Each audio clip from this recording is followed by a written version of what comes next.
I'm in tower, read Eastern 401, just turned on final. Eastern 401 heavy, continue approach to 9 left. Continue approach, roger. Close to midnight on the evening of December 29, 1972, a Lockheed L-1011 aircraft with 177 souls on board began an unintentional and regretfully unnoticed descent into the Florida Everglades. Eastern Airlines Flight 401 would become well known in aviation history, not just for its tragic consequences, but also for its haunting aftermath. Hello and welcome back to TTHL. Today, our terrifying and haunting tale transcends the boundaries of the living and the dead, and continues to send shivers down the spines of those ready to step onto their next flight.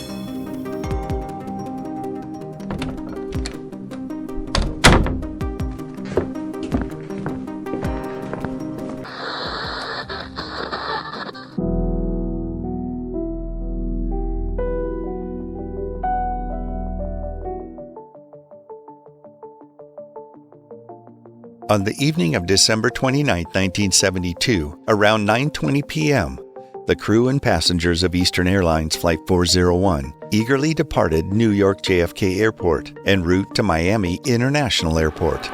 The Lockheed L-1011 TriStar aircraft had recently joined Eastern Airlines fleet, having been in service for only 4 months. The flight crew included Captain Bob Loft, First Officer Bert Stockstill, and Flight Engineer Don Repo. Additionally, an off-duty Eastern Airlines employee, Technical Officer Angelo Donadio, was on board, returning to Miami after completing a company-related assignment in New York.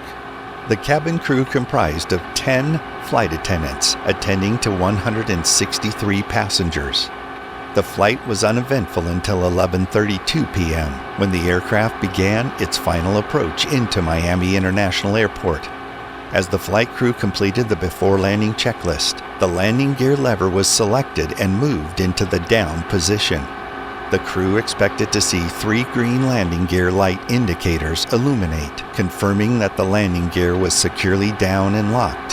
However, although the 2 main landing gear lights turned green, the nose gear light failed to illuminate. The captain immediately requested a missed approach, and the first officer who was flying the aircraft at the time executed the missed approach procedure. Flight 401 was then given clearance by air traffic control to hold west of Miami International Airport over the Florida Everglades at 2,000 feet, allowing the cockpit crew to address the issue with the malfunctioning indicator light. Despite the captain's attempts to troubleshoot the malfunction by recycling the landing gear, it did not resolve the problem. The nose wheel landing gear indicator light would not illuminate. Approximately 1 minute after reaching the designated altitude of 2,000 feet, the first officer activated the autopilot. From this moment forward, the cockpit crew members focused on addressing the issue with the malfunctioning landing gear light indication.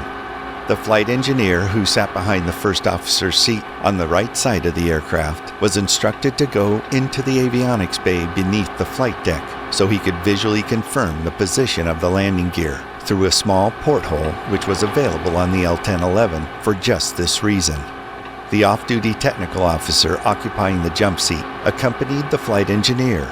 Regrettably for both the crew and the passengers aboard Eastern Airlines Flight 401, the cockpit crew's preoccupation with the cockpit light indicator triggered a significant chain of events. In a little over a minute, the aircraft had descended by 250 feet, a deviation sufficient to activate the altitude alert chime. However, there was no indication on the cockpit voice recorder later that the pilots acknowledged the altitude deviation warning chime. Within another 50 seconds, the aircraft had descended to half of its assigned altitude of 2,000 feet. Eastern Airlines Flight 401 had now descended to 1,000 feet above the Florida Everglades, and while the pilots tried to fix the challenge of the landing gear, this went unnoticed by any of the pilots. The first officer was first to see the discrepancy and said, Hey, we did some of the altitude here. The captain, in disbelief, responded with, What?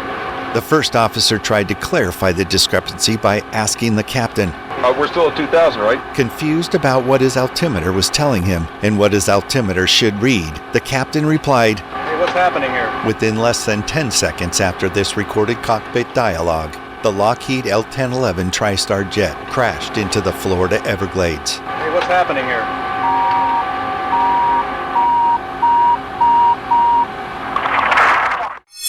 Nearly 19 miles from the end of the runway. The aircraft, traveling at a speed of 227 miles per hour, collided and crashed into the Florida Everglades just before midnight, leading to the tragic loss of 101 passengers and crew members. Upon impact, the aircraft continued traveling through the grass and water, breaking apart as it moved.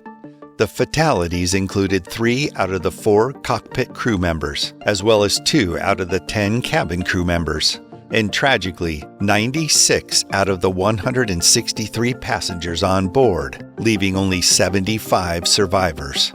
After analyzing the cockpit voice recorder and flight data recorder, commonly known as the black box, the National Transportation Safety Board, or NTSB, reconstructed the moments leading up to the tragic end of Flight 401.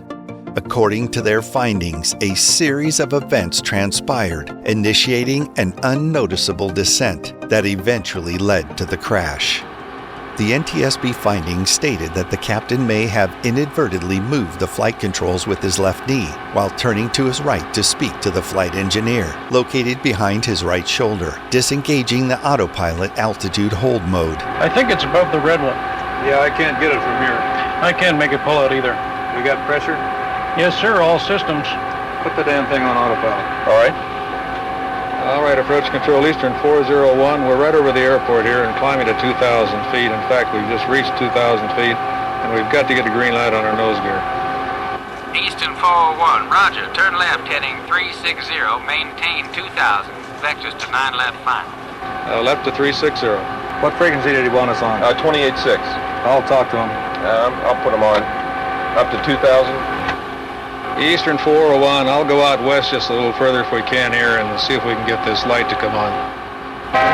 As a result, the first officer who was flying the aircraft at the time did not receive a visual deviation altitude alert on his flight control panel due to the autopilot configuration at the time. Nevertheless, at this point, the aircraft initiated a gradual and ultimately disastrous descent. The descent was so shallow that the flight crew likely wouldn't have recognized it. In addition, the audible altitude deviation chime alerting the pilots of the altitude change, which was behind the first officer at the flight engineer station, might not have been heard amidst the commotion in the cockpit. You want me to test the lights or not? Yeah, check it. It's got to come out a little and then snap in. I'm going to try it down one more time. You got a handkerchief or something so I can get a little better grip on this? Anything I can do with?